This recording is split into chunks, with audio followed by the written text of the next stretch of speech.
सो hi everyone, कैसे हो आप सभी। आज हम साइंस का आखिरी चैप्टर पढ़ रहे हैं और इस चैप्टर का नाम है आर एनवायरनमेंट। इससे पहले हमने साइंस के सारे चैप्टर निपटा दिए हैं। मुझे पता है। कमेंट करने से पहले रुक जाओ।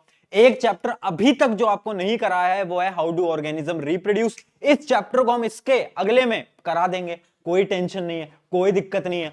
और ऑलमोस्ट हमने साइंस के हर एक चैप्टर को डिटेल के अंदर यूट्यूब के ऊपर फ्री में पढ़ा दिया है। आप इस चैनल पे हो, आप प्लेलिस्ट में जाओगे, साइंस की एक आपको प्लेलिस्ट दिखेगी, उस पर आप क्लिक करना, आपको सारे के सारे चैप्टर्स आपको आराम से देखने को मिलेंगे। सारे डीप लेक्चर्स, अच्छे लेक्चर्स, कम समय के अंदर सारा कंटेंट पढ़ाया गया है। और आज पढ़ रहे हैं हमारा नन्ना मुन्ना प्यारा प्यारा चैप्टर। एक बार पढ़ोगे प्यार हो जाएगा इस चैप्टर से। इतना प्यारा, इतना मतलब बहुत प्यारा चैप्टर है ना। और इसके अंदर आज आपको न्यूमेरिकल भी प्रैक्टिस कराएंगे। शायद आपको स्कूल में न्यूमेरिकल नहीं कराए हो, बट मैं तो तुम्हारा प्रशांत भैया हूं, मैं तो तुम्हें न्यूमेरिकल कराऊंगा ही कराऊंगा। मैं बिना न्यूमेरिकल के नहीं मानता, ठीक है। न्यूमेरिकल से हमारा अलग प्रेम संबंध है। चलिए तो इस चैप्टर को आरंभ करते हैं विद फुल जोश, फुल मोटिवेशन। और अपना जोश कमेंट कर दो कमेंट बॉक्स के अंदर कि भैया जोश मीटर कितना है। जोश है? अरे जोश मीटर है 100 में से कितना है, कमेंट करो फटाफट फटाफट। जोश 100 रखना है, 100।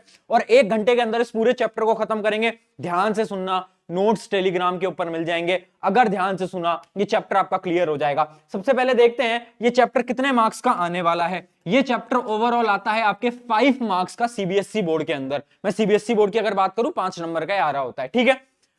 अब इस चैप्टर के अंदर मेजरली जो सवाल आते हैं वो आते हैं, एक आता है 3 मार्कर और एक आता है आपका 2 मार्कर।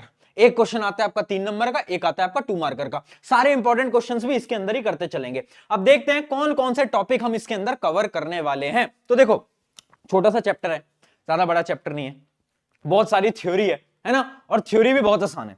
अब देखो इंपॉर्टेंट टॉपिक्स में आपको मार्क करा लेता हूं। सबसे पहले इंपॉर्टेंट टॉपिक्स मार्क कर लेना बेटा। पहला इंपॉर्टेंट आपका जो टॉपिक है वो है फूड चेन। बहुत इंपॉर्टेंट।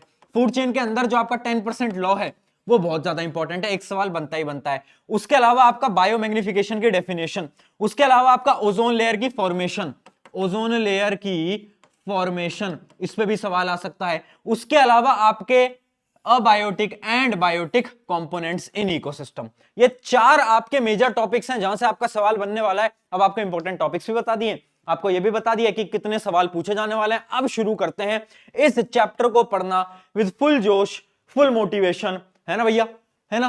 क्या चल रहा है भाई, करें शुरू। ठीक है, अब इसको आरंभ कर रहे हैं। और इसको स्टार्ट करने से पहले बस मैं एक चीज आपसे बोलता हूं, 1 मिनट मुझे दो और अपनी आंखों को एक बार बंद करो, ठीक है। अपनी आंखों को एक बार बंद करो और इमेजिन करो ये समय है मई महीने का। इस समय पर आपका 10वीं बोर्ड का रिजल्ट आ रहा है। वेबसाइट के ऊपर रिजल्ट आ चुका है। आपका एक दोस्त आपको फोन करके कहता है कि यार रिजल्ट आ गया है, रिजल्ट देख लेना। तुम अपना लैपटॉप खोलते हो, फोन खोलते हो, फटाफट से अपना रोल नंबर डाल रहे हो। इस समय पर इमेजिन करते चलना। और तुम्हारे पेरेंट्स भी पीछे बैठे हैं, सब डरे हुए हैं। और तुम एंटर पे क्लिक करते हो, तुम ओके पे क्लिक करते हो। जैसे ही तुम ओके पे क्लिक करते हो तुम्हारा रिजल्ट आता है स्क्रीन के ऊपर। 95%, 96%, 97%, 98% ये आपका रिजल्ट आता है। ये रिजल्ट आप देखते हो, आपके पेरेंट्स की आंखों में आपको खुशी दिखती है। आपके पेरेंट्स आपके रिश्तेदारों को फोन कर रहे हैं और बोल रहे हैं कि इसकी तो 95 आ गई, इसकी तो 96 आ गई, इसकी तो 97 आ गई। सब खुश हैं। इमेजिन करके कैसा लग रहा है? मजा आ रहा है ना, है ना। अब इस चीज को केवल इमेजिन नहीं करना है हमें, ये चीज हमें सच बनानी है, हमें इसको रियलिटी में कन्वर्ट करना है। रियलिटी में कैसे कन्वर्ट होगा? पढ़ के, है ना। ये सुनने में जितना अच्छा लग रहा है ना, जब तुम इसे सच में फील करोगे ना बेटा, उस दिन मजा आ जाएगा। उस दिन तुम कहोगे यार भैया best day of my life. तो ये हमें फील करना है। कैसे फील करेंगे? पढ़ाई करके। चलिए अब फटाफट से शुरू करते हैं हमारा our environment chapter. Our environment chapter के अंदर सबसे पहले आप बस इतना समझो कि इसके अंदर होते हैं 2 चीजें। पहली चीज एनवायरनमेंट। अरे एनवायरनमेंट के बारे में ही तो पढ़ रहे हैं, तो एनवायरनमेंट की तो डेफिनेशन देखेंगे। एनवायरनमेंट क्या होता है? आपके आसपास जो भी चीजें हैं उसको हम बोल रहे होते हैं एनवायरनमेंट। तो देखो एनवायरनमेंट क्या होता है? It is the surrounding where organisms live. जो अपनी पूरी सराउंडिंग है ना। आज हमारा एनवायरनमेंट क्या है?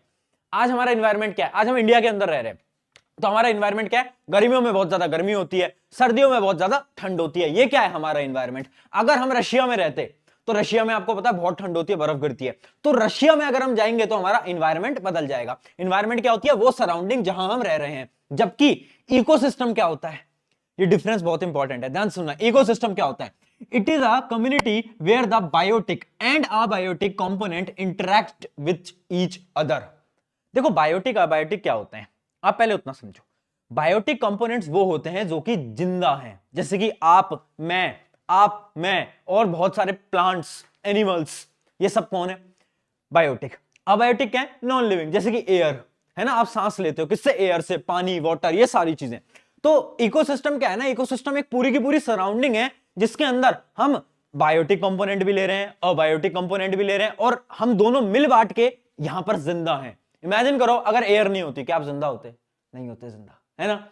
अगर प्लांट्स नहीं होते, क्या आप जिंदा होते? नहीं होते जिंदा। तो इकोसिस्टम होता है एक ऐसी पूरी कम्युनिटी जिसके अंदर अबायोटिक और बायोटिक कंपोनेंट है। उसके अलावा दूसरा पॉइंट क्या है? An organisms environment changes as its moves from one place to another. हम एक जगह से, हम इंडिया से रशिया चले गए तो भैया हमारा इन्वायरमेंट बदल जाएगा, बट इकोसिस्टम नहीं बदलता। इकोसिस्टम नहीं बदलता। इकोसिस्टम क्या है? इकोसिस्टम तो देखो, अगर रशिया में भी लोग रह रहे हैं तो वो भी तो इकोसिस्टम के अंदर ही रह रहे हैं, है ना। वहां पर भी तो वो एयर को ब्रीथ कर रहे हैं, प्लांट्स वहां पर भी हैं, एनिमल्स वहां पर भी हैं, सब कुछ है वहां पर। तो इकोसिस्टम नहीं बदलता। उसके अलावा क्या है? Environment is just a place in a time, जिस जगह पे तुम रह रहे हो। जबकि इकोसिस्टम क्या होता है? Ecosystem depends upon all the essential life processes such as photosynthesis. देखो आपको पता है इकोसिस्टम, मैंने आपको बता दिया, इकोसिस्टम के अंदर हम सारी चीजों को इंक्लूड कर रहे होते हैं। आई होप ये डिफरेंस आपको समझ आ गया होगा। इन्वायरमेंट क्या होता है, इकोसिस्टम क्या होता है। अगर यहां तक क्लियर है तो चैट के अंदर ओके लिख देंगे, ओ और के, फटाफट से, जोश के साथ। जोश बेटा कम नहीं होगा। चलिए आगे बढ़ते हैं। अब देखो सवाल कहां से आता है? सवाल आता है इकोसिस्टम से। देखो इकोसिस्टम दो टाइप के होते हैं, एक होते हैं आपके नेचुरल, एक होते हैं आपके आर्टिफिशियल। भैया नेचुरल क्या होते हैं? अरे भाई बोल, नेचुरल वो वाली इकोसिस्टम जो कि नेचुरली प्रेजेंट है, जैसे कि ओशन। ओशन क्या है? नेचुरल इकोसिस्टम है, उसके अंदर फिशेस हैं, बहुत सारी चीजें हैं। क्या हमने बनाया ओशन? नहीं, वो क्या है? नेचुरल। जबकि आर्टिफिशियल क्या होते हैं? जो कि ह्यूमन मेड हैं। अरे भैया हमने बनाए थे, जैसे कि एक्वेरियम। एक्वेरियम देखा है आपने बहुत सारी जगहों पे, जैसे मॉल्स के अंदर, होटल के अंदर, वहां पर जा जाके तुमने देखा हो तो वहां पर एक्वेरियम रखे होते हैं जिसके अंदर फिश वगैरह तैर रही होती है। वो क्या होता है? वो ह्यूमन मेड है, हमने बनाया है वो तो, है ना, हमने बनाया। वो क्या है? Human made. ठीक है। उसके अलावा जो नेचुरल होते हैं ना, नेचुरल होते हैं दो टाइप के। पहला होता है एक्वेटिक और दूसरा होता है टेरेस्ट्रियल। पहला होता है एक्वेटिक, दूसरा होता है टेरेस्ट्रियल। टेरेस्ट्रियल मतलब जैसे कि आप इमेजिन कर लो, जितने भी आपने डेजर्ट्स होते हैं, फॉरेस्ट होते हैं, ये सब किसके अंदर आते हैं? टेरेस्ट्रियल के अंदर। जबकि एक्वेटिक क्या होते हैं? एक्वेटिक जैसे कि आपके ओशन, सी, लेक, रिवर, ये सब किस में आते हैं? एक्वेटिक के अंदर। ठीक है। अब ये जो नीचे जो आपको पूरा क्लासिफिकेशन दे रखा है बेटा, ये पढ़ने की कोई जरूरत नहीं है, ये बस आपकी नॉलेज के लिए मैं लेकर आया हूं। इसको काट सकते हो, आपके एग्जाम के अंदर कोई नहीं पूछेगा। ठीक है। देखो हमें ना स्मार्ट स्टडी करनी होती है, हम ऐसा नहीं है कि हम गधों की तरह पढ़े जा रहे हैं, हम वही पढ़ें जो कि पूछा जाता है। फालतू पढ़ने का कोई फायदा नहीं है। अब तुमने अगर फालतू पढ़ भी लिया तो हमने चार दोस्तों के सामने जा रहे हो, अरे सुन मेरे को ना ये आता है, मेरे को ना प्रशांत भैया ने बताया था कि यार फ्रेश वाटर के भी 3 टाइप होते हैं। अब तुमने वो बता दिया, तुमने थोड़ा बहुत ऐसे कर लिया, तुमने बोल दिया कि हाँ मुझे ये सब आता है, उससे क्या फायदा हुआ जब एग्जाम में पूछा ही नहीं जाएगा तो। ठीक है, तो एक्स्ट्रा नहीं पढ़ना होता हमें। तो ये सारी चीजें आई होप आपको क्लियर हो गई होगी। इकोसिस्टम दो टाइप का होता है, नेचुरल और आपका आर्टिफिशियल। आर्टिफिशियल के अंदर कौन कौन से आते हैं? आपका एक्वेरियम। अब मेरा एक सवाल है, कमेंट में बताना। आपने देखा होगा ना, खेती करते हैं लोग जिनको हम क्रॉप फील्ड बोलते हैं। इमेजिन करो मैं किसान हूं और मैं खेती करता हूं, मेरा एक लैंड है जिसके ऊपर मैं खेती करता हूं। अब मुझे बताओ, जो क्रॉप फील्ड है जिसमें हम खेती कर रहे हैं, क्या वो आर्टिफिशियल इकोसिस्टम है या नेचुरल इकोसिस्टम है? जल्दी बताओ, बताएं। मैं पानी पीता हूं जब तक, बताएं फटाफट। बहुत बढ़िया, बहुत बढ़िया। देखो जो आपकी क्रॉप्स होती है ना बेटा, वो आर्टिफिशियल इकोसिस्टम में आती हैं। पता है क्यों? क्योंकि भाई क्रॉप्स हैं, ये मेरा खेत है, मैंने यहां पर, मान लो मैंने यहां पर कुछ उगा दिया है ना, ये मेरा खेत था, यहां पर मैंने कुछ उगा दिया, तो उसको मैंने उगाया है, वो नेचुरली नहीं होगा। उसके अंदर मैंने बहुत सारे क्या डाले? मैंने बहुत सारे डाले फर्टिलाइजर्स, मैंने बहुत सारे फर्टिलाइजर्स डाले, मैंने उसके अंदर इंसेक्टिसाइड डाले, पेस्टिसाइड डाले, बहुत सारी चीजें डाली, है ना। तो क्या किया मैंने अपने अकॉर्डिंग उसको बनाया है, तो वो क्या होता है आर्टिफिशियल इकोसिस्टम। ये क्वेश्चन पूछा गया था एक साल कि जो क्रॉप्स होती हैं, जो क्रॉप्स फील्ड होती हैं, वो नेचुरल इकोसिस्टम है या फिर आर्टिफिशियल इकोसिस्टम है। जस्टिफाई क्या बोलोगे, आर्टिफिशियल, क्यों, बता दिया। याद रखेंगे, इंपॉर्टेंट सवाल था। आगे बढ़ जाते हैं। चलिए आपको मैंने बता दिया नेचुरल होती हैं ये अपनी जो गार्डन क्रॉप फील्ड वगैरह ये सब क्या होती हैं, ये हमारी होती हैं आर्टिफिशियल इकोसिस्टम। अब बात करते हैं कंपोनेंट्स ऑफ इकोसिस्टम। हम पढ़ रहे हैं इकोसिस्टम, अब हम पढ़ते हैं कि इकोसिस्टम के कंपोनेंट क्या हैं। भैया कौन कौन से कंपोनेंट हैं देख पढ़ते हैं। पहली चीज, एक कंपोनेंट होता है अबायोटिक, दूसरे होते हैं बायोटिक। अबायोटिक बायोटिक, बेटा दोनों में मैं डिफरेंस समझा चुका हूं, फिर से मत पूछना, फिर से मत पूछना, बता चुका हूं, है ना, बता चुका हूं। सुनो, अबायोटिक के अंदर क्या क्या चीजें आती हैं, एयर, वाटर, ये सब, ठीक है, ये सब। ये मैंने नीचे और क्लासिफाई कर दिया है, क्लाइमेटिक फैक्टर, इलेक्ट्रिक फैक्टर, ये भी आपको याद करने की जरूरत नहीं है, कोई टेंशन नहीं आएगी, एग्जाम के अंदर नहीं पूछा जाता, ठीक है। अबायोटिक और बायोटिक फैक्टर। अब सुनो, बायोटिक वाला इंपॉर्टेंट है। बायोटिक वाले को हमने 3 के अंदर डिवाइड करा है। पहला है प्रोड्यूसर, दूसरा है कंज्यूमर, तीसरा है बेटा डीकंपोजर। अब आ जाओ, अलर्ट अलर्ट अलर्ट, वापस से आ जाओ मेरी तरफ। सुनो, अब बहुत इंपॉर्टेंट है क्योंकि यहां से सवाल पूछा जाता है।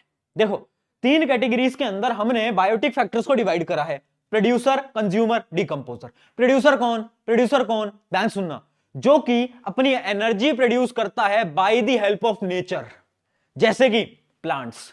प्लांट्स कैसे अपनी एनर्जी बनाते हैं बेटा बताओ, वो एनर्जी बनाते हैं अपनी एयर की मदद से, कार्बन डाइऑक्साइड की मदद से, फोटोसिंथेसिस पढ़ा था ना, कैसे होता है, सनलाइट की मदद से। तो जितने भी आपके प्लांट्स होते हैं वो सब क्या होते हैं बेटा, वो सब होते हैं आपके प्रोड्यूसर्स। याद रखेंगे, प्लांट्स क्या होते हैं, एल्गी क्या होती है, प्रोड्यूसर्स, याद रखेंगे। इसका मतलब है प्रोड्यूसर्स जो होते हैं वो ऑटोट्रॉफिक न्यूट्रिशन शो करते हैं। अब अगर तुम ये पूछ रहे हो कि प्रशांत भैया एक बात बताओ ऑटोट्रॉफिक क्या होता है, तो भैया एक लेक्चर पढ़ा है लाइफ प्रोसेस का, उसको पढ़िए, उसके अंदर ऑटोट्रॉफिक हेटेरोट्रॉफिक सारे आपको बता रखे हैं, ठीक है। प्रोड्यूसर्स क्या होते हैं, ऑटोट्रॉफिक, प्लांट्स जो कि खुद का खाना कैसे बनाते हैं, नेचर से। दूसरे होते हैं कंज्यूमर। कंज्यूमर क्या होते हैं, कंज्यूमर वो होते हैं जो कि प्रोड्यूसर पे डिपेंड रहते हैं, प्रोड्यूसर की मदद से खाना बनाते हैं। जैसे कि हम किस पे डिपेंडेंट हैं, प्लांट्स पे, एनिमल्स पे। बहुत सारे एनिमल्स किस पे डिपेंडेंट हैं, प्लांट्स पे, वो क्या है, सारे कंज्यूमर्स। एक होते हैं डीकंपोजर्स, जैसे कि बैक्टीरिया वगैरह। अभी डीकंपोजर्स क्या करते हैं भैया, ये डीकंपोजर क्या करते हैं कि जितने भी डेड एंड डीकेइंग मटेरियल है उन सबको क्या कर देते हैं, ये खत्म कर देते हैं। क्या कर देते हैं, ये खत्म कर देते हैं, उन सबको खा जाते हैं, डिकंपोज कर देते हैं, ठीक है। 3 चीजें पढ़ ली, कौन कौन सी, प्रोड्यूसर, कंज्यूमर और आपका डिकंपोजर। अब ध्यान से सुनना, एक बहुत ज्यादा इंपॉर्टेंट आपको एक साइकिल दिखाता हूं, एक बड़ी इंपॉर्टेंट आपको साइकिल दिखाता हूं, बेटा ध्यान से देखना। देखो एक आपको साइकिल दिखाता हूं, ये देखो, ये देखो, ये देखो, देखो ये थे आपके अबायोटिक कंपोनेंट्स, जैसे कि एयर, सनलाइट, सब कुछ, ठीक है। अब प्रोड्यूसर मतलब प्लांट ने अपना खाना बनाया। क्या करा, प्लांट ने अपना खाना बनाया, दिख रहा है बेटा, प्लांट ने अपना खाना बनाया। अब प्लांट को किसने खाया, मान लो कंज्यूमर था बंदर, बंदर ने खा लिया भैया, बंदर है ना। कौन कह रहा है कि ये इसके दोस्त की फोटो जैसी लग रही है, ये बंदर है बेटा, तुम्हारा दोस्त नहीं है, ध्यान से सुनो, ठीक है। ये क्या है, कंज्यूमर। अब बेटा कंज्यूमर ने खाया, अब कंज्यूमर धीरे धीरे धीरे क्या होगा, कंज्यूमर एक टाइम के बाद मर जाएगा, है ना, हर कोई मरता है, हम भी मरेंगे एक दिन, है ना, तो कंज्यूमर मर जाएगा। अब जो कंज्यूमर की डेड बॉडी है ना, उसको कौन डिकंपोज करता है, उसको डिकंपोज करेगा हमारा डीकंपोजर। कौन बेटा, डीकंपोजर। अब डीकंपोजर क्या करते हैं, जितने भी न्यूट्रिएंट्स होते हैं, जितने भी न्यूट्रिएंट्स होते हैं ना, उनको वापस से सॉइल के अंदर भेज देते हैं। जैसे कि एक एनिमल की अगर डेड बॉडी पड़ी है ना कहीं पर, तो कुछ समय बाद वो डिकंपोज होकर उसके जितने भी मिनरल्स हैं वो सारे के सारे बेटा सॉइल के अंदर चले जाएंगे, है ना। तो डीकंपोजर ने क्या करा, सारे न्यूट्रिएंट्स को वापस से एबायोटिक कंपोनेंट में भेज दिया। ये पूरी की पूरी साइकिल है, ये होती है साइकिल ऑफ इकोसिस्टम। देख पा रहे हो, अबायोटिक से हम बने थे और अबायोटिक में हम वापस से खत्म हो जाते हैं। इसलिए बोला जाता है, एक कहावत आपने सुनी होगी ना कि मिट्टी से जन्मे हैं मिट्टी में खत्म हो जाएंगे। उसका क्या मतलब है, उसका यह मतलब है बेटा इकोसिस्टम, कि अबायोटिक से हम जन्मे हैं, अबायोटिक में ही हम बेटा खत्म हो जाएंगे, ठीक है। अब इस पर सवाल क्या आता है, इसमें एक सवाल आया था कि एक बात बताओ, इकोसिस्टम की जो साइकिल होती है वो कैसी होती है, क्या वो यूनिडायरेक्शनल होती है, क्या वो बाई डायरेक्शनल होती है, क्या वो साइक्लिक होती है। तो आपको पता है कैसी होती है, साइक्लिक। याद रखेंगे, इकोसिस्टम की साइकिल हमेशा की हमेशा कैसी होती है? साइक्लिक। ठीक है, क्लियर? चलिए चलिए बेटा, चलिए चलिए चलिए चलिए चलिए, है ना, बायोटिक हमने पढ़ लिए थे, है ना। अब सुनो मेरी बात, अब मेरी बात सुनो। देखो, हमने पढ़ा था प्रोड्यूसर, कंज्यूमर, डिकम्पोजर। अब ये जो भैया मेरा कंज्यूमर है ना, कंज्यूमर, ये जो मेरा कंज्यूमर है, ये कंज्यूमर भी होता है तीन टाइप का, तीन टाइप का, है ना। वो होता है तीन टाइप का, आपको मैं दिखा भी देता हूं अगर यहां पर कहीं स्लाइड में गिवन होगा, ताकि आपको अच्छी तरीके से समझ आ पाए। एक मिनट, अरे भैया कहीं नहीं लिख रखा क्या? चलो यहीं दे देते हैं आपको। देखो, आपका जो कंज्यूमर होता है वो तीन टाइप का होता है। पहला होता है बेटा प्राइमरी, दूसरा सेकेंडरी, तीसरा टर्शरी, और एक और होता है जो कि हम बोलते हैं क्या? क्वाटर्नरी। ठीक है, मतलब ध्यान से सुनना, इंपॉर्टेंट सवाल आ रहा है, एक बार अलर्ट मोड पे आ जाओ। देखो, जो आपके प्राइमरी कंज्यूमर्स होते हैं ना, वो कंज्यूमर्स होते हैं जो कि किसको? आपके जो प्रोड्यूसर्स हैं उनको खाते हैं। जैसे कि एक बकरी का एग्जांपल लेते हैं, गोट का एग्जांपल लेते हैं ना। अब एक गोट है, गोट क्या खाएगी? घास को खाती है। तो वो क्या खा रही है? वो प्रोड्यूसर्स को खा रही है। तो वो क्या हो गई? वो हो गई आपकी प्राइमरी कंज्यूमर। सेकेंडरी कंज्यूमर कौन होता है? वो जो कि गोट को खाएगा, वो जो कि गोट को खाएगा। इमेजिन करो, एक भेड़िया आया, भेड़िया ने गोट को खा लिया भैया। अब क्या हुआ? भेड़िया बन गया हमारा सेकेंडरी कंज्यूमर। अब भेड़िया घूम रहा था, अब बेचारे भेड़िया को शेर ने खा लिया। अब शेर कौन बन गया बेटा? शेर बन गया आपका टर्शरी कंज्यूमर। क्या ये चीज क्लियर? क्या ये चीज क्लियर? बताओ। प्राइमरी, सेकेंडरी, टर्शरी, और एक होता है क्वाटर्नरी। अब क्वाटर्नरी का एक और एग्जांपल आपको साइकिल से समझा देता हूं। इमेजिन करो, ये है आपकी ग्रास, है ना, घास। अरे भैया घास को खा लिया चूहे ने, है ना, रैट भैया ने खा लिया हमारी किसको? ग्रास को। अब क्या हुआ कि रैट घूम रहा था। अब रैट को किसने खाया? बताओ। रैट को खा लिया एक भैया बिल्ली ने, कैट ने। रैट को खा लिया कैट ने। अब कैट को खा लिया भैया स्नेक ने, है ना, बड़ा सा आ गया एनाकोंडा जैसा सांप, और उसने क्या करा? कैट को खा लिया। अब स्नेक को किसने खा लिया? स्नेक को खा लिया किसने? ईगल ने। अब भैया ईगल ने खा लिया स्नेक को, है ना। अब आप ये बताओ, ये आपके सामने मैंने एक साइकिल बनाई है, इसमें आप ये बताओ प्राइमरी कंज्यूमर कौन है?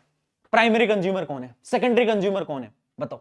अरे बहुत सिंपल, ये क्या है? ये है बेटा मेरा प्रोड्यूसर। ये पहला होगा मेरा प्राइमरी कंज्यूमर, ये होगा सेकेंडरी कंज्यूमर, ये होगा मेरा टर्शरी, और ये होगा मेरा क्वाटर्नरी। क्लियर?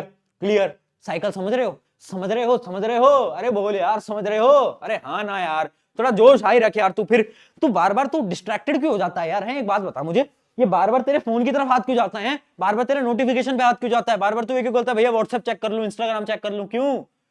अरे क्यों भाई, ऐसा क्या हो रहा है? हाँ, ऐसा क्या जरूरी काम है? बताओ मुझे, पढ़ लो। ठीक है, प्राइमरी, सेकेंडरी, टर्शरी, क्वाटर्नरी। याद रहेगा बेटा, आगे इस पे सवाल पूछूंगा, अपनी मेमोरी के अंदर घुसा ले। क्योंकि मैंने सवाल पूछा, सही आंसर नहीं दिया, घर आ जाऊंगा तेरे, याद रखना, घर आ जाऊंगा तेरे। चल आ जाओ, आगे चढ़ते हैं, आगे बढ़ते हैं, आगे आ जाओ। ठीक है, मैंने आपको टाइप्स ऑफ कंज्यूमर भी आपको बता दिए हैं। आगे बढ़ जाते हैं, एक मिनट, ये प्रोड्यूसर तो आपको मैंने पढ़ा ही दिया है। कहां गया भैया? कहां गया? आगे बढ़ जाते हैं। अब अगला टॉपिक है हमारा फूड चेन। फूड चेन शुरू करें? अरे बेटा फूड चेन शुरू करते हैं। देखो, अब देखो फूड चेन क्या होती है। फूड चेन होती क्या है? Food chain is a representation. हम जैसे मैथ के अंदर किसी चीज को रिप्रेजेंट करते हैं ना, वैसे ही फूड चेन क्या है? एक रिप्रेजेंटेशन है ऑफ एनर्जी ट्रांसफर। पहले एक बार डेफिनेशन देखो। Food chain is the flow of food energy from one organism to the next and so on. Food chain एक ऐसा रिप्रेजेंटेशन है जो कि आपको यह बताता है कि एक ऑर्गेनिज्म से दूसरे ऑर्गेनिज्म में एनर्जी कैसे जाएगी। भैया इससे इसमें गई, इससे इसमें गई, इससे इसमें गई, इससे इसमें गई। ये क्या कहलाती है? ये कहलाती है फूड चेन। एक पॉइंट आप अपनी नोटबुक के अंदर लिख लो या फिर कहीं पर भी लिख लो, जिससे कि तुम भूलने नहीं चाहिए हो कि जो आपकी फूड चेन होती है उसके अंदर एनर्जी यूनिडायरेक्शनल ट्रांसफर होती है। मुझे पता है तुम कंफ्यूज हो रहे होगे, भैया यूनिडायरेक्शनल ये क्या? बताऊंगा मैं हूं यहां पर, टेंशन मत लो, देखते चलो। ठीक है, अभी आप इतना समझो, एनर्जी यूनिडायरेक्शनल होती है। फूड चेन होती क्या है वो आप समझ गए, है ना। फूड चेन क्या है? एक रिप्रेजेंटेशन है एनर्जी ट्रांसफर का। जैसे कि अभी मैंने आपको बनाकर दिखाया, कहां गया हमारा वो प्यारा प्यारा डायग्राम? ये रहा grass, rat, cat, snake, eagle. ये क्या है? ये एक तरह की फूड चेन है बेटा, ये एक फूड चेन है। हम अब क्या बता रहे हैं कि भैया एनर्जी ग्रास से कहां जाएगी? रैट में, रैट से कहां जाएगी? कैट में, कैट से स्नेक में, ईगल में। ये क्या है? एनर्जी का ट्रांसफर। मतलब ये भी एक फूड चेन है। ठीक है, फूड चेन समझ गए ना क्या होता है? क्लियर है बेटा, कोई दिक्कत? अब सुनो मेरी बात, अब सुनो मेरी बात। देखो फूड चेन के अंदर कुछ लेवल्स होते हैं। अच्छा तुम्हारी क्लास के अंदर ना कुछ रैंक्स आती होंगी, तुम्हारी क्लास के अंदर कुछ रैंक्स आती हैं क्या बेटा? बताओ क्लास के अंदर कुछ रैंक्स आती हैं क्या? बताएं एक बार कमेंट के अंदर, क्लास के अंदर कुछ रैंक्स वगैरह आती हैं? Rank 1, rank 2, rank 3, rank 1, rank 2, rank 3। एक मिनट जरा पानी पी लूं।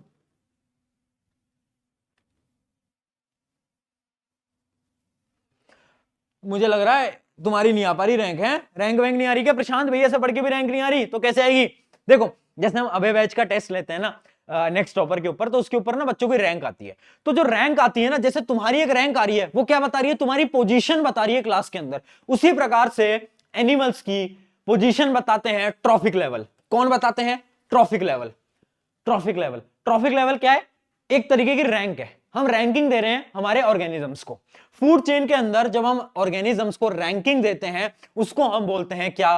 Trophic level. क्या बोलते हैं बेटा? Trophic level. याद रहेगा। चलिए आगे बढ़ते हैं, चलिए आगे बढ़ते हैं। अब पढ़ते हैं कितने टाइप के हमारे ट्रॉफिक लेवल्स होते हैं। First trophic level, second trophic level, third trophic level, fourth trophic level. ठीक है, अब देखो उसी एग्जांपल को फिर से देखते हैं, उसी एग्जांपल को फिर से देखते हैं। देखिए कहां गया भैया हमारा एग्जांपल, ये देखिए। देखो ग्रास से एनर्जी गई रैट में, ग्रास से एनर्जी गई रैट में। तो ग्रास क्या है यहां पर? बोलो ग्रास क्या है? ग्रास है हमारा फर्स्ट ट्रॉफिक लेवल। क्या है? First trophic level. क्या है? Grass, first trophic level. अब एनर्जी कहां से कहां चली गई? रैट में। तो रैट क्या है मेरा? Second trophic level. हाँ है ना, हाँ है ना, है ना। अब एनर्जी यहां से कहां चली गई? कैट में। तो कैट क्या है मेरा? थर्ड। ऐसे ये क्या है मेरा? फोर्थ। ये क्या है मेरा? फिफ्थ। क्लियर बेटा? बताओ, अरे बोलो यार। फर्स्ट 1 2 3 4 5, इस पूरी फूड चेन के अंदर 5 ट्रॉफिक लेवल्स हैं। कौन कौन से? First, second, third, fourth, fifth. इस प्रकार से हम हमारे ऑर्गेनिजम्स को फूड चेन के अंदर बेटा क्लासिफाई करते हैं इस अकॉर्डिंग, ट्रॉफिक लेवल के according. I hope food chain का ये वाला कॉन्सेप्ट आपको एकदम एकदम एकदम क्लियर हो गया होगा। यहां पर कुछ लाइनें लिखी हैं, पढ़ लेते हैं। देखो फर्स्ट ट्रॉफिक लेवल, दी ऑटोट्रॉफ्स और दी प्रोड्यूसर्स। जितने भी आपके प्रोड्यूसर्स होते हैं बेटा वो आते हैं फर्स्ट ट्रॉफिक लेवल के अंदर। आगे देखते हैं second trophic level. Second trophic level के अंदर क्या होते हैं? सेकंड ट्रॉफिक लेवल के अंदर आते हैं प्राइमरी कंज्यूमर्स, जो पहले ऑटोट्रॉफ्स को खाते हैं। वो क्या आते हैं? Primary consumers. किसके अंदर? सेकंड ट्रॉफिक के अंदर। ठीक है, अब अगले आते हैं हमारे थर्ड ट्रॉफिक लेवल, ऐसे हमारे आते हैं फोर्थ ट्रॉफिक लेवल। ठीक है, ये होते हैं हमारी पूरी ट्रॉफिक लेवल की साइकिल। अब इसमें सवाल कैसे आते हैं? इसमें सवाल कैसे आते हैं? जैसे कि ये देखो, एक छोटा सा सवाल देखते हैं, फिर बड़ा सवाल देखेंगे। एक छोटा सवाल देख लेते हैं। अब मुझे ये बताओ कि डियर, सबसे पहले मुझे कमेंट में बताना, डियर कौन से ट्रॉफिक लेवल में है? पहला सवाल, डियर कौन से ट्रॉफिक लेवल में है? और डियर कौन सा कंज्यूमर है? प्राइमरी है, सेकेंडरी है, टर्शरी है, क्वाटर्नरी है? कौन सा है? बताओ। अब यहां पर बच्चे कंफ्यूज होंगे। सोचो सोचो, सोच लिया? अब देखो ये क्या है? First trophic level. ये क्या है? Second trophic level. ये क्या है? Third trophic level. हाँ है ना, मतलब डियर मेरे सेकंड ट्रॉफिक नंबर पे है, बट डियर मेरा प्राइमरी कंज्यूमर है। क्यों? क्योंकि जो प्लांट्स होते हैं ना वो तो मेरे प्रोड्यूसर्स होते हैं, वो तो मेरे कंज्यूमर्स होते ही नहीं है। तो जो मेरा डियर है वो क्या होगा? वो होगा मेरा प्राइमरी कंज्यूमर। हाँ है ना? बोल यार, बता। आया? चमका? दिमाग में घुसा? अरे बोल यार। हाँ चल एक बड़े एग्जांपल से देखते हैं। चलो यार एक बड़े एग्जांपल से देखते हैं, एमसीक्यू में अगर सवाल आता है तो किस प्रकार का आएगा। इमेजिन करते हैं, वही एग्जांपल लेते हैं, ग्रास है ना। ग्रास को खाया चूहे ने, चूहे को खाया कैट ने, कैट को खाया किसने भैया? अरे बोल, कैट को कौन खा रहा था? कैट को खा रहा था स्नेक, स्नेक को खा लिया किसने? ईगल ने। ईगल, ईगल दीदी बड़ी खतरनाक है। ठीक है, अब मुझे बताओ कैट, कैट का ट्रॉफिक लेवल कौन सा है? पहले तो ये बताओ। दूसरा सवाल, ये कौन सा कंज्यूमर है? ये कौन सा कंज्यूमर है ये बताओ जल्दी। कैट का ट्रॉफिक लेवल, कैट कौन सा कंज्यूमर है? सोचा क्या? अरे बहुत सिंपल है, ट्रॉफिक लेवल में तो बस ऐसे लिख लिया करो, फर्स्ट, अरे भैया सेकंड, अरे भैया थर्ड, ये आ जाएगा फोर्थ, ये आ जाएगा फिफ्थ। तो कौन सा है? थर्ड। ठीक है, अब ये देखो कंज्यूमर कौन सा है, तो ये तो अपना कंज्यूमर नहीं होता, पहला वाला होता है प्रोड्यूसर, ये है आपका प्राइमरी, ये है आपका सेकेंडरी। तो इसका मतलब है कंज्यूमर कौन सा है? ये है सेकेंडरी कंज्यूमर। क्लियर? बताएं बोलो भाई, क्लियर चल रहा है? कोई समस्या कोई दिक्कत हो तो एक बार बता दो। बढ़िया, ठीक है ठीक है ठीक है ठीक है ठीक है। चलो चलो एक बार फोकस रहो, फोकस रहो बेटा, फोकस रहो, फोकस रहो, ध्यान इधर उधर नहीं होना चाहिए, फोकस रहो। चलो चलें आगे बढ़े, आगे बढ़े। चलिए, ये क्या था आपका, आई होप ये आप समझ गए होगे, है ना? ये आपका फूड चेन था। अब फूड चेन के अंदर एक कॉन्सेप्ट आता है 10% लॉ। अब देखो, जब एनर्जी एक ऑर्गेनिज्म से दूसरे ऑर्गेनिज्म में जा रही है ना, तो बहुत सारी एनर्जी क्या होती है, गायब हो जाती है यार। कैसे गायब हो जाती है? जैसे कि एक डियर आया, डियर आया, डियर आया, डियर ने ग्रास खाई, डियर ने ग्रास खाई। अब ग्रास के पास जो एनर्जी थी ना, उसकी केवल 10% एनर्जी डियर के पास आती है। अब तुम पूछोगे भैया बाकी 90% वो कहां गई? वो पता कहां गई? वो गई अलग अलग प्रोसेसेस के अंदर। मतलब जैसे कि डियर को बहुत सारे लाइफ प्रोसेस करने हैं, है ना, बहुत सारे लाइफ प्रोसेस करने हैं। जैसे कि भाई डियर को डाइजेशन भी करना है, एक्सक्रीशन भी करना है, ब्लड फ्लो भी बनाना है, तो जितने भी प्रोसेसेस हैं उसके अंदर खाने की 90% एनर्जी चली जाती है, और 10% एनर्जी कहां पर जाती है? उसकी बॉडी के अंदर, उसके पास। इसका मतलब जैसे जैसे एनर्जी पास होती है, सिर्फ 10% एनर्जी पास होके आ पाती है, और यही होता है हमारा 10% लॉ। अगर एक ग्रास एक एनिमल खा रहा है तो उसके पास 10% एनर्जी आएगी। अब उस एनिमल को अगर मैं खा रहा हूं, है ना, अगर उस एनिमल को मैं खा रहा हूं तो मेरे पास उस एनिमल की 10% एनर्जी आएगी।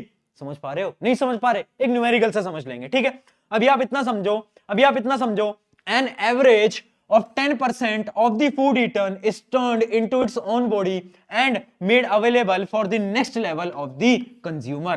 सिर्फ 10% एनर्जी ही ट्रांसफर हो पाती है, बाकी की एनर्जी ट्रांसफर नहीं हो पाती। ठीक है, ठीक है। चलिए अब देखते हैं। देखो, इमेजिन करो, इमेजिन करो, ये मेरा प्लांट है, ये मेरा प्यारा प्यारा प्लांट है। इसके पास है कितनी? इसके पास है 1000 जूल एनर्जी। कितनी है? अच्छा लाइट की छोड़ो, इसके पास है मेरी 10 जूल ऑफ एनर्जी। ये मान लो 10 जूल ऑफ एनर्जी प्लांट के पास। अब इस प्लांट को खाया डियर ने, तो डियर के पास केवल और केवल 10% आएगा, 10%। अब तुम खुद बता दो, इतनी मैथ तो तुम्हें भी आती होगी कि 10 का 10% कितना होता है। मतलब मैं पूछ रहा हूं आपसे 10% ऑफ 10 कितना होता है भैया? अरे बोलो यार कितना होता है? एक होता है ना। तो मतलब मेरे डियर के पास आई 1 जूल एनर्जी, है ना। अब डियर को खा लिया शेर ने। अब शेर के पास, डियर के पास जो एनर्जी थी ना, उसका 10% जाएगा। तो अब अपन को क्या करना है? 1 जूल का 10% निकालना है।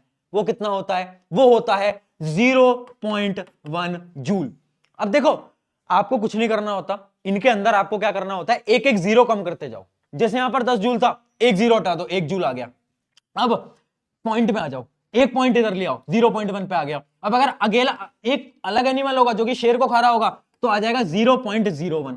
ठीक है, ऐसे एक एक एक एक एक, एक पॉइंट पीछे लाते जाना। ये होता है आपका 10% रूल। सिर्फ 10% एनर्जी ही ट्रांसफर हो पाती है। चलिए इस पे एक न्यूमेरिकल देखते हैं। आ जाओ, आ जाओ भाई, आ जाओ।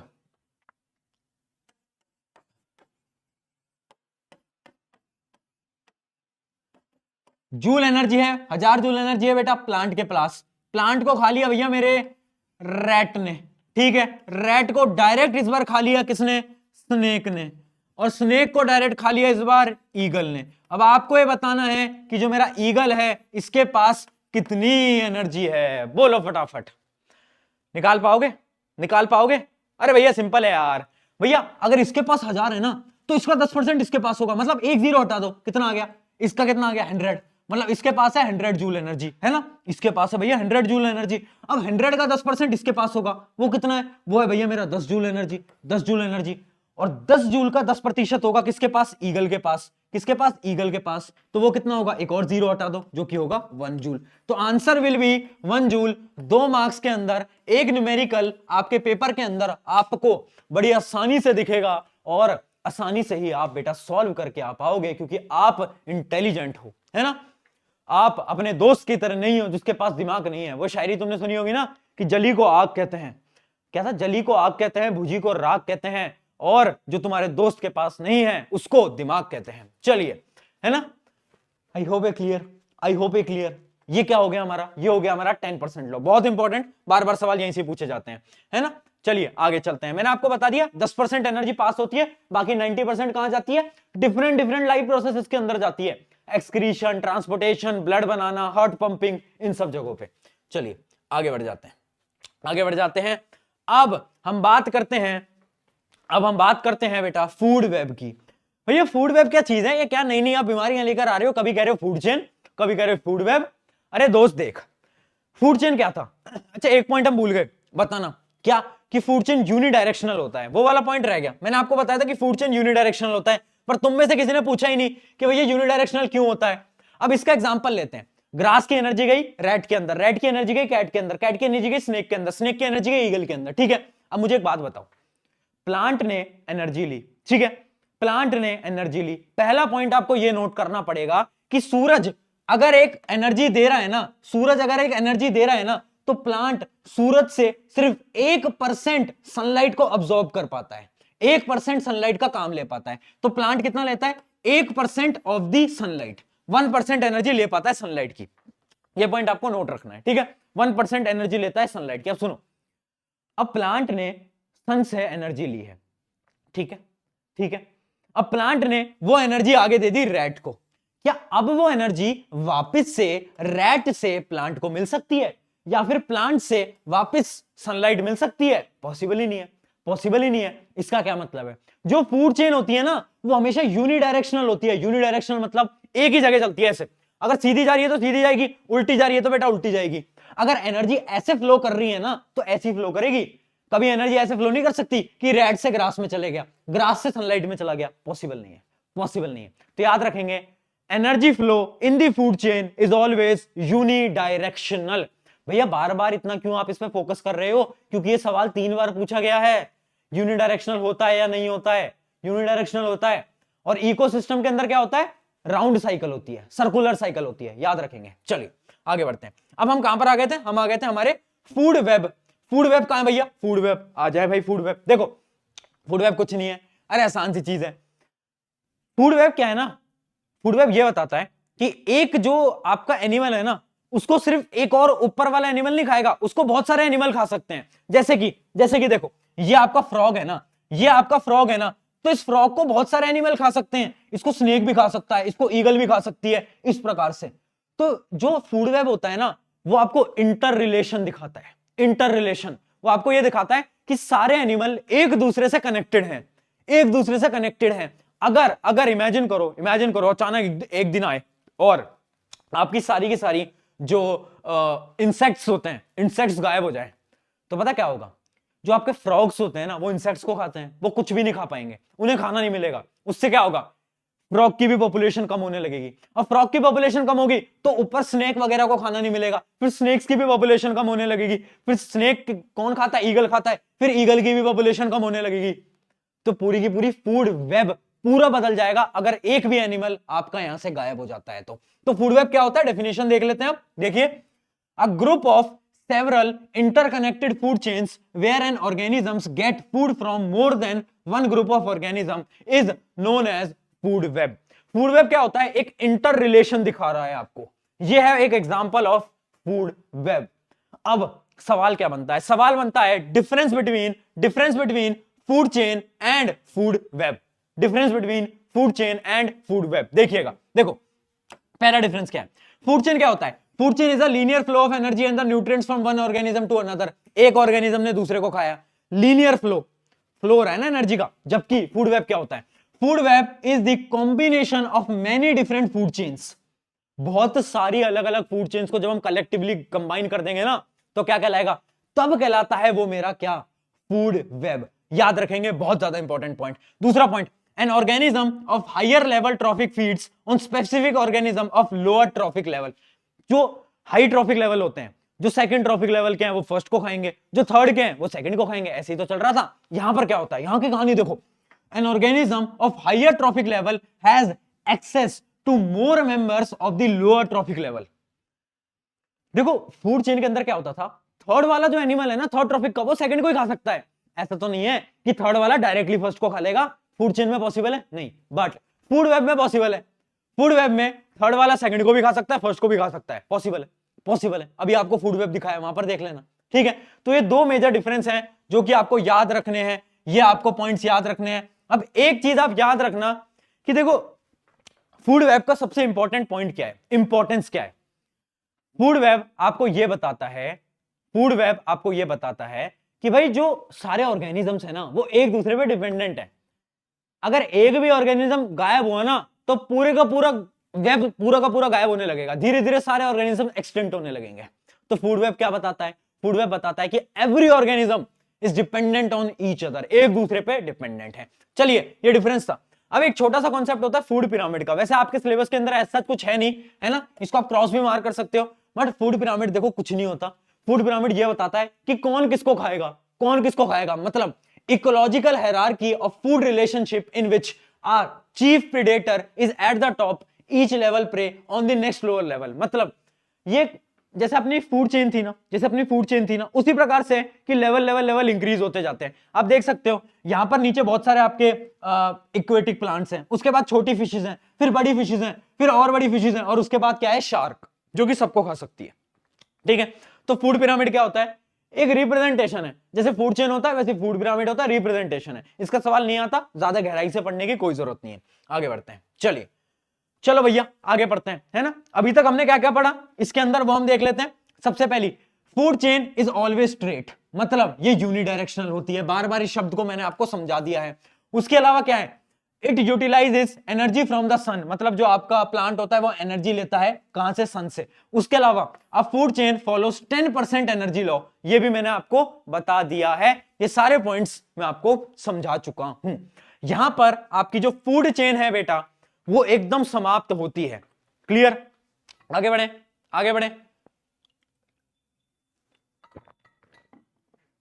आगे बढ़ते हैं। देखो अगला टॉपिक है बायोमैग्निफिकेशन।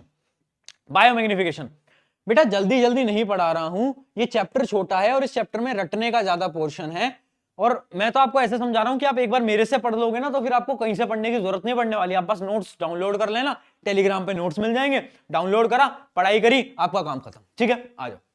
बायोमैग्निफिकेशन क्या होता है, अब इसकी जो डेफिनेशन है वो बहुत ज्यादा इंपॉर्टेंट है, बार बार इसके ऊपर सवाल पूछा जाता है, डेफिनेशन नोट करना। देखो क्या होता है, the process by which compounds such as pollutants and pesticides increases its concentration in the tissue of the organisms as it travels up the food chain। मुझे पता है डेफिनेशन सुनने में बड़ी मुश्किल लगी तुम्हें, बट मैं इसको आसान भाषा में समझाता हूं। देखो मैं एक फार्मर हूं, है ना, प्रशांत भैया दा फार्मर। प्रशांत भैया दा फार्मर क्या करते हैं कि मैं खेती करता हूं। अब खेती जब मैं करता हूं ना तो मैं क्या करता हूं ना यार, मुझे ना अपनी फसल को बहुत जल्दी ग्रो करना है, तो मैं क्या करता हूं, मैं कुछ पेस्टिसाइड्स डालता हूं, मैं कुछ इंसेक्टिसाइड्स डालता हूं, है ना, बाहर मच्छर वगैरह मारने के लिए मैं क्या करता हूं, पेस्टिसाइड्स इंसेक्टिसाइड डालता हूं। अब वो जो पेस्टिसाइड्स होते हैं उनके अंदर कुछ केमिकल होता है। अब वो केमिकल क्या होता है, सॉइल के अंदर चला गया, सॉइल से वो केमिकल प्लांट के अंदर चला गया। अब मैंने उगाया गेहूं, मैंने उगाया गेहूं, अब गेहूं के प्लांट के अंदर जो मैंने डाला था ना फर्टिलाइजर्स, वो भी आ गए हैं, वो भी आ गए हैं थोड़े बहुत, है ना। तो मेरे गेहूं के प्लांट के अंदर थोड़े बहुत क्या आ गए हैं, इंप्योरिटीज आ गए हैं, या फिर क्या आ गए हैं, टॉक्सिक सब्सटेंसेस आ गए हैं, टॉक्सिक सब्सटेंसेस। ठीक है, अब वो गेहूं उतारा, वो गेहूं उतारा, और गेहूं इमेजिन करो, इमेजिन करो वो गेहूं मैंने क्या करा, मैंने उस गेहूं को खाया, मैंने उस गेहूं को खाया, है ना, मैंने उसकी रोटी वोटी बनाई खाई। अब वो जो टॉक्सिक सब्सटेंसेस हैं वो मेरे अंदर आ गए हैं, अब वो टॉक्सिक सब्सटेंस किसके अंदर आ गए, मेरे अंदर आ गए। ठीक है, अब मान लो आज से कई साल पहले जब डायनासोर थे, अब एक डायनासोर तुम्हारे प्रशांत भैया को खा लेता है। ठीक है, मैं जा रहा हूं सड़क पे, एक डायनासोर आता है और मुझे खा लेता है। ठीक है ना। अब देखो कैसे बेवकूफ लोग हो, इमेजिन और कर रहे हो, है ना, मेरी मृत्यु इमेजिन कर रहे हो, तुम शर्म नहीं आ रही। देखो इमेजिन करो, मतलब सोच लो कि एक डायनासोर मुझे खा लेता है। अब जो मेरे अंदर टॉक्सिक सब्सटेंसेस थे वो सारे कहां चले गए, उस डायनासोर के अंदर चले गए, और इसी प्रोसेस को बोलते हैं बायोमैग्निफिकेशन। मतलब जैसे जैसे ट्रॉफिक लेवल इंक्रीज होते जाते हैं, प्लांट क्या था, गेहूं क्या था, ट्रॉफिक 1, मैं क्या हूं, ट्रॉफिक 2, डायनासोर क्या है, ट्रॉफिक 3। जैसे जैसे ट्रॉफिक लेवल इंक्रीज होते जाते हैं, पॉल्यूटेंट या फिर टॉक्सिक सब्सटेंसेस की जो कंसंट्रेशन होती है ना वो भी इंक्रीज होती जाती है, वो भी इंक्रीज होती जाती है, वो भी डबल ट्रिपल 4 गुना होती जाती है। इमेजिन करो मेरे गेहूं के अंदर थोड़ी सी टॉक्सिक था, पर जब मैंने गेहूं को खाया तो मेरे अंदर टॉक्सिक इंक्रीज हो गया, जब मुझे डायनासोर ने खाया तो उसके अंदर और ज्यादा टॉक्सिक इंक्रीज हो गया, और ज्यादा। इसका सबसे बढ़िया एग्जांपल है जो कि आपके एनसीईआरटी के अंदर भी आपको दिखेगा, वो कहां गया, वो है ये देखो। होता क्या है ना, आजकल अपने पानी के अंदर होता है मरकरी। मरकरी एक हार्मफुल सब्सटेंस। अब मरकरी को कुछ प्लांट्स मतलब पानी लेते हैं, जैसे कि कुछ एल्गी वगैरह, उन एल्गी को कुछ इंसेक्ट खाते हैं, इंसेक्ट को फिश खाती हैं, और उसके बाद फिश को कौन खाता है, फिश को ये खाता है हमारा चिंटू लाल, है ना, चिंटू लाल फिश को खाता है। अब चिंटू लाल ने फिश खाया, चिंटू लाल ने फिश खाया। अब ये जो मरकरी का कंसंट्रेशन था ना, जैसे जैसे ट्रॉफिक लेवल इंक्रीज हुआ, मरकरी का कंसंट्रेशन भी देखो कितना इंक्रीज हो गया। पहले मरकरी का कंसंट्रेशन था इतना, अब हो गया बेटा इतना। तो जैसे जैसे ट्रॉफिक लेवल इंक्रीज करता है, आपका टॉक्सिक सब्सटेंसेस का भी क्या कंसंट्रेशन इंक्रीज करने लगता है, और इस पूरे प्रोसेस को हम बोलते हैं बायोमैग्निफिकेशन। ट्रॉफिक लेवल इंक्रीज होगा, टॉक्सिक सब्सटेंसेस का कंसंट्रेशन इंक्रीज होगा, याद रखेंगे। अब यहां पर एक सवाल जो कि पूछा गया था, सवाल ये था कि भैया मेरे से एक लड़के ने सवाल करा कि भैया एक बात बताओ कि जो ट्रॉफिक लेवल होते हैं ना, जो ट्रॉफिक लेवल हम पढ़ रहे हैं ना, वो सिर्फ 4 या 5 ही क्यों होते हैं, 4-5 ट्रॉफिक लेवल से क्यों होते हैं, बताओ यार। ट्रॉफिक लेवल 4 या 5 ही क्यों होते हैं, मतलब 10-12 क्यों नहीं होते, 10-12 ट्रॉफिक लेवल क्यों नहीं होते? इसका आंसर पता है क्या है? इसका आंसर है बायोमैग्निफिकेशन। बायोमैग्निफिकेशन में क्या हो रहा है, ट्रॉफिक लेवल इंक्रीज हो रहा है, तो क्या हो रहा है, टॉक्सिक सब्सटेंसेस इंक्रीज होते जा रहे हैं, है ना, टॉक्सिक सब्सटेंसेस इंक्रीज होते जा रहे हैं। अब ट्रॉफिक लेवल जैसे ही इंक्रीज होने लगता है, चौथा ट्रॉफिक लेवल, 5वां ट्रॉफिक लेवल, 6ठा ट्रॉफिक लेवल, तो क्या होता है, उन एनिमल्स के अंदर टॉक्सिक सब्सटेंसेस ज्यादा होते हैं, जिसकी वजह से उनकी मृत्यु जल्दी होती है, उनकी डेथ जल्दी होती है, ठीक है। इस वजह से हमारी फूड चेन के अंदर केवल 4 या फिर मैक्सिमम 5 ट्रॉफिक आपके देखने को मिलते हैं, इससे ज्यादा देखने को नहीं मिलते, क्योंकि आंसर क्या है, बायोमैग्निफिकेशन। अरे बोलो यार, अरे एक बार जोश मीटर कमेंट कर दो यार, मुझे लग रहा है तुम ठंडे पड़ गए, 40 मिनट में ठंडे पड़ जाते हो तुम तो यार, बताओ।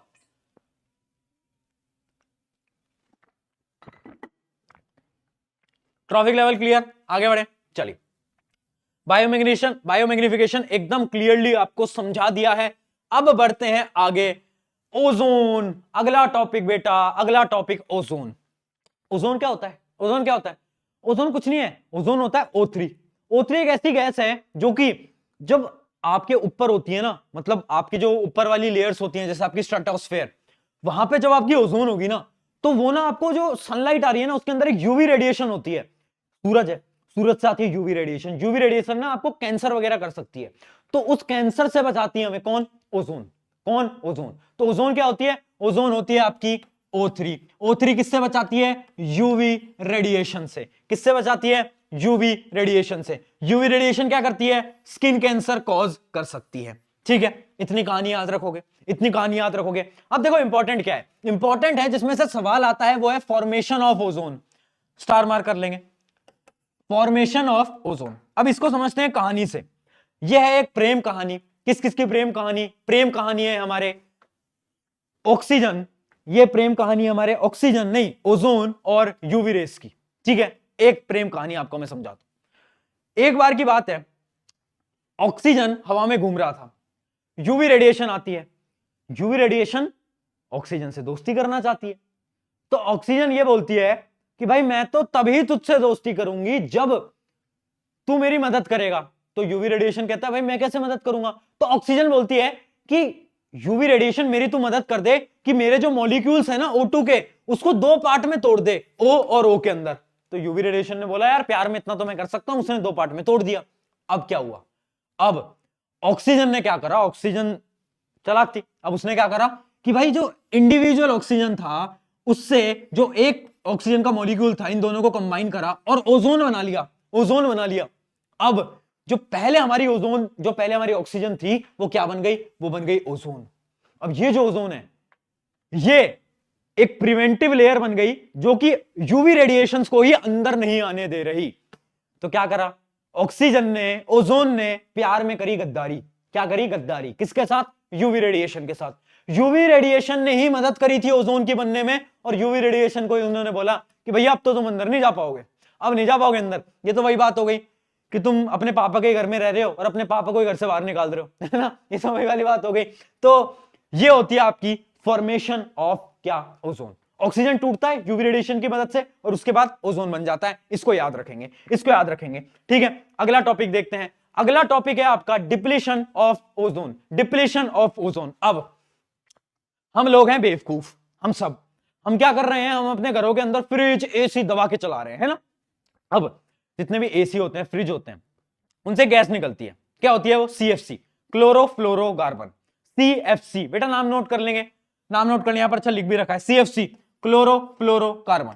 अब ये जो केमिकल होते हैं ना क्लोरोफ्लोरोकार्बन, ये क्या होते हैं ना, ये ऊपर जाते हैं, ऊपर जाते हैं, ऊपर जाते हैं, ऊपर लेयर में जाते हैं। अब ऊपर कौन है? ऊपर है ओजोन, ऊपर है ओजोन। अब CFC ऊपर जाते हैं और CFC क्या बोलती है? CFC बोलती है यूवी रेडिएशन से कि सुन, तेरा बदला मैं लूंगा, तेरा बदला मैं लूंगा। वो जो तुझे ऑक्सीजन ने धोखा दिया ना, तेरा बदला मैं लूंगा। कैसे?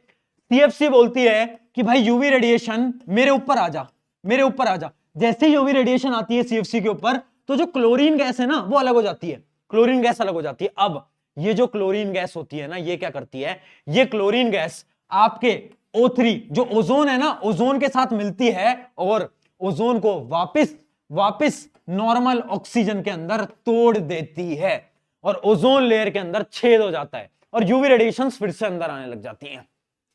तो ये थी एक प्रेम कहानी, किसकी? यूवी रेडिएशंस और ऑक्सीजन की। पहले धोखा किसने दिया? ऑक्सीजन ने।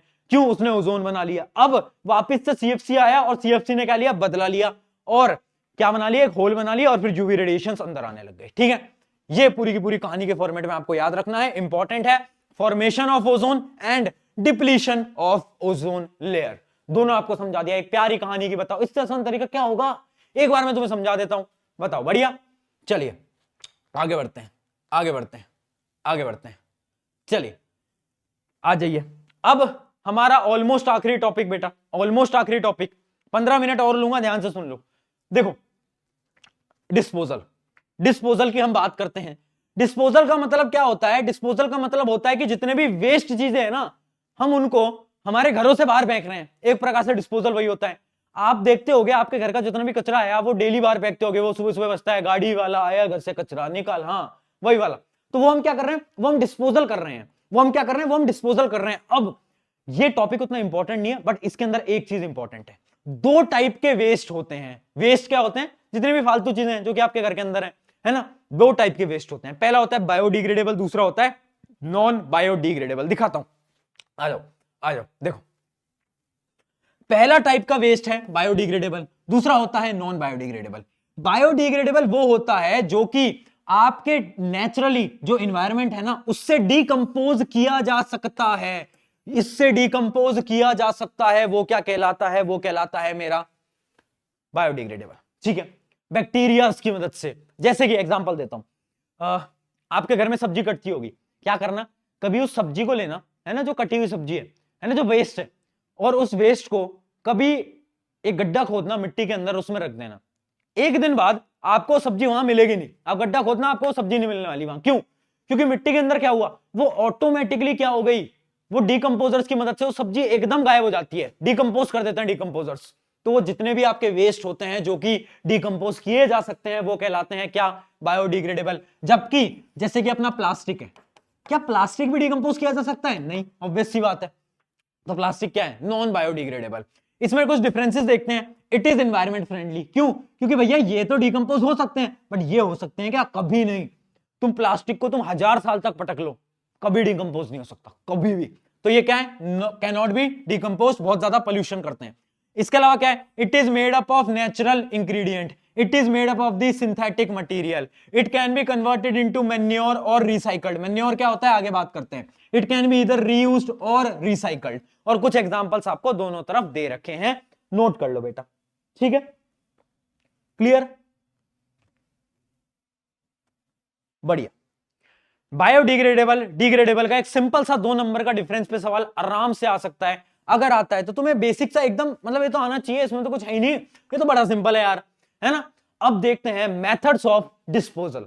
डिस्पोज हम कर रहे हैं अपने, चाहे बायोडिग्रेडेबल हो चाहे नॉन बायोडिग्रेडेबल हो, इसको डिस्पोज कैसे करेंगे? कुछ मेथड्स होते हैं, लैंडफिल, इंसिनरेशन, वेस्ट, बहुत सारे आपको एक एक करके हम पढ़ते हैं। चलो आज पहला देखते हैं हम, रिसाइकलिंग। देखो, जितने भी हमारे नॉन बायोडिग्रेडेबल वेस्ट हैं, जैसे कि प्लास्टिक, इनको हम क्या करते हैं? इनको हम रिसाइकल करते हैं। आपने देखा होगा वो कबाड़ी वाला आता है, वो आपसे बोलता है कि यार भंगार दे दो, कचरे का सामान दे दो। वो क्या करता है? उनको ले जाता फैक्ट्री में, फैक्ट्री में क्या होता है, वापस से रिसाइकल होने लगती है ना। कबाड़ी वाला आता था ना, तो जब मैं छोटा था ना, तो कबाड़ी वाला आता था तो घर पे मम्मी बोलती थी कि ये भी तो कबाड़ी है हमारे घर का, इनको भी दे दो। तुम्हारे साथ भी होता है क्या ऐसा? क्या पता तुम्हारे साथ भी होता हो, ठीक है। तो देखो, process of converting waste material into the new material and the objects are known as recycling. ये नॉन बायोडिग्रेडेबल वेस्ट के लिए किया जाता है। बहुत सिंपल, आसान। आगे बढ़ते हैं। अगला है लैंडफिल। अगला है लैंडफिल। लैंडफिल क्या होता है? अरे यार, लैंडफिल होता है बड़े बड़े मैदानों के अंदर कचरे को डंप किया जाता है। अब दिल्ली में जाओगे ना, तो बहुत ऐसे बड़े बड़े मैदान बना रखे हैं जहां पर पूरे शहर का कचरा लाकर डंप किया जाता है। वहां पर इतनी स्मेल आती है, मतलब तुम चले गए, तुम्हारा दिमाग खराब हो जाएगा, ठीक है। वो क्या बोला जाता है? उन एरियाज को बोला जाता है लैंडफिल। क्या किया जाता है? जो सारा वेस्ट है ना, उन सबको वहां पटक दिया जाता है, ठीक है। वो कहलाता है मेरा लैंडफिल। आगे देखते हैं। अगला है कंपोस्टिंग। कंपोस्टिंग किसके लिए की जाती है बेटा? कंपोस्टिंग की जाती है बायोडिग्रेडेबल के लिए। अब देखो, जो आपके बायोडिग्रेडेबल वेस्ट है ना, उनको क्या किया जाता है? उनको सॉइल के अंदर मिलाया जाता है। जब उन्हें सॉइल के अंदर मिलाते हैं ना, तो क्या होता है? वो डिकम्पोज हो जाते हैं। डिकम्पोज होने के बाद वो क्या होते हैं? वो ना सॉइल को बहुत सारे न्यूट्रिएंट्स दे देते हैं, बहुत सारे न्यूट्रिएंट्स दे देते हैं, ठीक है। मतलब वो सॉइल को वापस से क्या बना देते हैं? उपजाऊ बना देते हैं। सॉइल को बहुत सारे मिनरल्स और न्यूट्रिएंट्स दे देते हैं। उस प्रोसेस को हम बोलते हैं कंपोस्टिंग। कंपोस्टिंग क्या होता है? बेसिकली कंपोस्टिंग होता है कि हम बायोडिग्रेडेबल को सॉइल के अंदर डालते हैं उसे डिकम्पोज करने के लिए, ताकि हम सॉइल को मिनरल दे पाए, ठीक है। देखो, आपके एनसीईआरटी के अंदर डिटेल में नहीं है, बस इन सबके नाम दे रखे हैं, बट आपके क्योंकि एनसीईआरटी के अंदर टॉपिक्स हैं, तो मैंने क्या करा, मैं इन सबको एक एक करके आपको समझा रहा हूं। इनको बहुत ऐसे डीपली याद करने की, समझने की जरूरत नहीं है। ये टाइप्स आपको याद करने की जरूरत नहीं है, बस आपको ऊपर ऊपर से समझना है सारी चीजें होती क्या है। अगर कोई सवाल पूछ ले तो तुम्हें पता होना चाहिए। आगे देखते हैं। अब एक चीज और बता देता हूं, मेजरली ये जो पोर्शन है ना गार्बेज वाला, इसमें से सवाल बनता है वैल्यू बेस्ड। वो वाला होता है ना कि श्याम इज अ पर्सन जो कि कचरे में नहीं डालता था सामान, उसको तुम क्या शिक्षा दोगे, वो वाले सवाल बनते हैं। अच्छा, इसके अंदर एक सवाल आया था, मैं वो भी बता देता हूं कि आपने देखा होगा दो डब्बे होते हैं, अगर आप पार्क में गए हो तो, एक ब्लू कलर का होता है, ग्रीन कलर का होता है। ग्रीन कलर में बायोडिग्रेडेबल वेस्ट को डालते हैं, और जो आपका अपना व्हाइट बोल रहा हूं, जो ब्लू कलर होता है उसमें नॉन बायोडिग्रेडेबल जैसे प्लास्टिक को डालते हैं। इसके ऊपर सवाल आया था कॉम्पिटेंसी के अंदर कि एक स्टूडेंट है, वो स्टूडेंट जा रहा है और उसके हाथ में प्लास्टिक की बोतल है, और सामने उसको दो डस्टबिन दिखते हैं, ग्रीन एंड ब्लू। तो स्टूडेंट को किस डस्टबिन के अंदर अपने वाटर बॉटल को डालना चाहिए, बताओ। तो आपको पता होना चाहिए। ऐसे सवाल भी आ जाते हैं वैल्यू बेस्ड, ठीक है। आगे बढ़ते हैं। अगला प्रोसेस है इंसिनरेशन। अगला प्रोसेस है इंसिनरेशन। देखो, इंसिनरेशन कुछ नहीं होता, जितने भी आपके नॉन बायोडिग्रेडेबल वेस्ट है ना, जैसे प्लास्टिक या फिर आपके मेडिकल के डिस्पोज होते हैं, इंजेक्शन वगैरह, इन सबको बहुत हाई फ्लेम्स के अंदर जलाया जाता है। क्यों? क्योंकि इनको कहीं पर भी डिस्पोज नहीं कर सकते ना हम, इनको हम कहीं पर भी लैंड में नहीं रख सकते ना, डाल नहीं सकते ना। तो इनको क्या करते हैं हम, हाई, बहुत ज्यादा हाई टेम्परेचर पे क्या करते हैं, बर्न करते हैं। उसको हम बोलते हैं क्या? इंसिनरेशन। याद रखेंगे, बस डेफिनेशन याद रखो, उतना बहुत है। अगला देखते हैं। अगला है सीवेज ट्रीटमेंट। सीवेज ट्रीटमेंट क्या होता है? प्लांट जो, मतलब एक मान लो सीवेज ट्रीटमेंट एक प्लांट होता है, जो आपका पानी होता है ना, वो पानी आता है आता है आता है आता है, और एक प्लांट में से जाता है जिसमें से जितनी भी आपकी गंदगी है उसको निकाल ली जाती है, वो होता है मेरा सीवेज ट्रीटमेंट प्लांट। ज्यादा इसके अंदर कुछ भी नहीं पढ़ना है, ठीक है। जिन चीजों को मैं बोल रहा हूं इंपॉर्टेंट नहीं है, वो इंपॉर्टेंट नहीं है, ध्यान रखो, भरोसा रखना पड़ेगा। अगली चीज, बायोगैस। बायोगैस क्या होती है? देखो, बायोगैस क्या होती है ना, जितने भी आपके बायोडिग्रेडेबल वेस्ट होते हैं, इनसे ना बायोगैस बनाई जा सकती है। बायोगैस क्या होती है? एक तरीके से फ्यूल होती है, एनर्जी होती है। बायोगैस से ना, मतलब आप मानो कुछ समय बाद बायोगैस से शायद आपकी गाड़ियां भी चलने लगेंगी, ठीक है। बायोगैस इतनी ज्यादा इंपॉर्टेंट है। तो बायोगैस कैसे बनाई जाती है? बायोगैस का मीन एक प्लांट होता है, तो जितने भी आपके बायोडिग्रेडेबल वेस्ट होता है, उसको एक प्रोसेस के थ्रू उसमें से बायोगैस को निकाला जाता है, और बायोगैस क्या होता है? एक तरीके से फ्यूल होता है। इतना आपको याद रखना पड़ेगा, बाकी चीजें यहां पर गिवन है, ठीक है। Biodegradation plant, they are converted to biogas by degradation with the help of the bacteria, fungi and other microbes। क्या ये चीज क्लियर? बोलो, अरे बोलो यार, अरे बोलो यार। नींद वींद तो नहीं आ रही तुमको? अरे नींद में पहुंच गए क्या? नींद में पहुंच गए क्या? चलो, नींद में तो नहीं पहुंचे, सही है, सही है। और यहां पर यह अपना आखिरी टॉपिक था, यहां पर हमारा चैप्टर होता है बेटा समाप्त। Congratulations, congratulations. हमने शुरुआत करी थी आपके डिफरेंस से एनवायरनमेंट और इकोसिस्टम। मैंने आपको क्या बताया, इकोसिस्टम के जो कंपोनेंट्स है बायोटिक बायोटिक इंपॉर्टेंट है, उसके अलावा आपकी जो फूड चेन है वो इंपॉर्टेंट है। आपको फूड वेब और फूड चेन के अंदर डिफरेंस पता होना चाहिए। उसके बाद 10% लॉ इंपॉर्टेंट है। उसके बाद ये मैंने आपका स्टार्ट करा ओजोन, ओजोन इंपॉर्टेंट है। उसके बाद ये जो गार्बेज है ये उतना इंपॉर्टेंट नहीं है, वैल्यू बेस्ड क्वेश्चन आते हैं, बट फिर भी मैंने आपको डिटेल में पढ़ा दिया है। अब देखते हैं कुछ इंपॉर्टेंट क्वेश्चंस, है ना। इंपॉर्टेंट तो नहीं, आसान आसान से कुछ क्वेश्चन देख लेते हैं। इंपॉर्टेंट एक क्वेश्चन में आपको बता देता हूं। क्वेश्चन एक है जो कि आपको अभी चैट सेक्शन में लिखना है, ये आपका होमवर्क है। जो आपके इक्वेटिक पॉन्ड्स होते हैं ना, जैसे कि आपके पॉन्ड्स होते हैं, लेक्स होते हैं, है ना। लेक्स की बात कर लेते हैं। जो आपके लेक्स होते हैं ना, क्या उन्हें हमें, या फिर पॉन्ड्स होते हैं, रिवर्स होती हैं, क्या उन्हें हमें क्लीन करना पड़ता है? हम नहीं क्लीन करते। क्या नदी को क्लीन करने जाते हो? नहीं करने जाते, नदी को क्लीन नहीं करते। बट जो आपके एक्वेरियम होते हैं ना, एक्वेरियम को आपको क्लीन करना पड़ता है।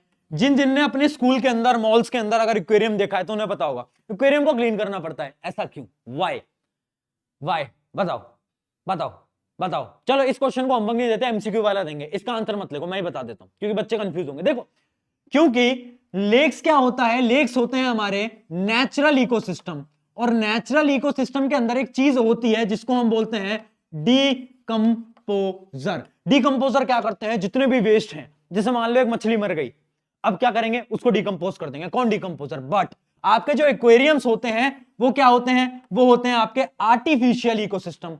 क्या यहां पर डिकंपोजर्स हैं? नहीं है। तो जब डिकंपोजर ही नहीं होंगे तो भैया कौन खत्म करेगा? कोई नहीं कर पाएगा। कौन खत्म करेगा बताओ? अरे कोई कर पाएगा नहीं ना। तो इस वजह से हमें क्लीन करने की जरूरत पड़ती है। याद रखना, लेक्स को क्लीन करने की जरूरत नहीं पड़ती, एक्वेरियम को पड़ती है। क्यों? क्योंकि लेक्स है नेचुरल इकोसिस्टम, ये है आर्टिफिशियल इकोसिस्टम। इसके अंदर डिकंपोजर्स हैं, इसके अंदर डिकंपोजर्स नहीं है। चलिए शुरू करते हैं फटाफट से छोटे मोटे सवालों के साथ। पहला सवाल, depletion of ozone layer in the upper atmosphere is mainly due to the emission of, किसकी इमिशन होती है? क्लोरोफ्लोरोकार्बन। ये तो अभी बताया यार, ये तो अभी बताया, ये तो यार भैया सिंपल सिंपल से सवाल ले आए हो आप। अगला देखते हैं, what is the role of decomposers. ये सवाल 2 बार पूछा गया है, डबल स्टार मार्क कर लेना, है ना। पहला रोल क्या होता है? पहला रोल तो यही होता है कि भाई वो डिकंपोज करता है, जितने भी डेड एंड डीकेइंग एनिमल्स है उन सबको कर देता है। उसके अलावा क्या होता है? Helps in recycling the material.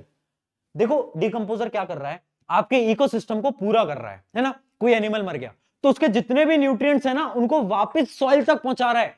तो हाँ, डिकंपोजर क्लीन तो करता है ना, जितने भी डेड एनिमल्स हैं उनको खत्म तो करता है, बट उसके साथ साथ सारे मिनरल्स को वापस से कहां पर पहुंचाता है? सॉइल के अंदर पहुंचाता है, न्यूट्रिएंट्स को सॉइल तक पहुंचाता है। ये 2 पॉइंट्स बहुत इंपॉर्टेंट हैं। डिकंपोजर क्यों इंपॉर्टेंट है, ये रहे अपने 2 पॉइंट्स, याद रखेंगे। डिकंपोजर क्या काम करता है? सॉइल को न्यूट्रिएंट्स पहुंचाता है और हमारे एनवायरनमेंट को क्लीन रखता है। आगे बढ़ते हैं, अगला सवाल, give any 2 way in which non biodegradable substance would effect the environment. ये वही आ गया लॉजिक बेस्ड क्वेश्चन कि नॉन बायोडिग्रेडेबल क्या होता है? प्लास्टिक। कैसे करेगा बताओ? प्लास्टिक कैसे करेगा? डिकंपोज नहीं कर सकते तो क्या होगा कि अगर किसी एनिमल ने प्लास्टिक को खा लिया तो उसकी डेथ भी हो सकती है। एक इसका रीजन ये भी हो सकता है। उसके अलावा यहां पर लिख भी रखें कि बहुत ज्यादा पोल्यूशन क्रिएट करते हैं, गैसेस क्रिएट करते हैं, है ना। और उसके अलावा एनिमल्स अगर खा लेते हैं तो बहुत ज्यादा उनको भी डिसीजेस हो सकते हैं। इनमें तुम कुछ भी बनाकर लिख के आ सकते हो। अगला क्या है? What is ozone and how does it effect any ecosystem. Ozone क्या होती है आपको पता है? इकोसिस्टम को कैसे इफेक्ट करती है? ओजोन यूवी रेडिएशन से बचाती है। अगर यूवी रेडिएशन आ गई तो भैया कैंसर हो जाएगा, स्किन कैंसर हो जाएगा। तो इसके अंदर ये भी हमने लिख रखा है। और एक चीज याद रखना कि कहां पर प्रेजेंट होती है? स्ट्रेटोस्फेयर के अंदर। कहां पर होती है? स्ट्रेटोस्फेयर के अंदर। ओजोन प्रेजेंट होती है स्ट्रेटोस्फेयर के अंदर। क्लियर? क्लियर बोलो, ठीक है। अरे वाह, ये तो अपना थैंक यू हो गया। अरे वाह, तो हमने आखिरी में कुछ 5 क्वेश्चंस भी लगा लिए, है ना। बताओ अब क्या करोगे? अरे पूरा चैप्टर कर दिया भाई, और क्या लोगे? जान लोगे क्या प्रशांत भैया की सब करा दूं तुमको?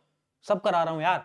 ऐसी मेहनत आपके लिए लगी रहेगी, मेहनत हम करते रहेंगे। कॉन्ग्रेचुलेशन, तुम एक वॉरियर हो। और याद रखना, वो जो आज इस लेक्चर के शुरू में तुम्हें एक सपना दिखाया था, एक ड्रीम दिखाया था ना, उस ड्रीम को हमें, आपको और मुझको मिलकर रियलिटी में बदलना है। हाँ, this exam will be best exam of your life.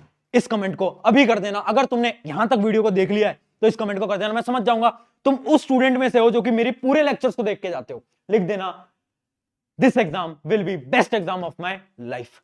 मिलते हैं नेक्स्ट लेक्चर के अंदर। शुक्रिया एवरीवन, पढ़ते रहें, आपको मजे से पढ़ाता रहूंगा। बोर्ड्स को फोड़ना, इस चैनल के ऊपर आना, इंटरव्यू लूंगा मैं और बोलना उस समय पर प्रशांत भैया मजा आ गया आपसे पढ़ के, मेरे लिए उतना काफी है, मेरे लिए उतना काफी है। चलिए टेक केयर, बाय।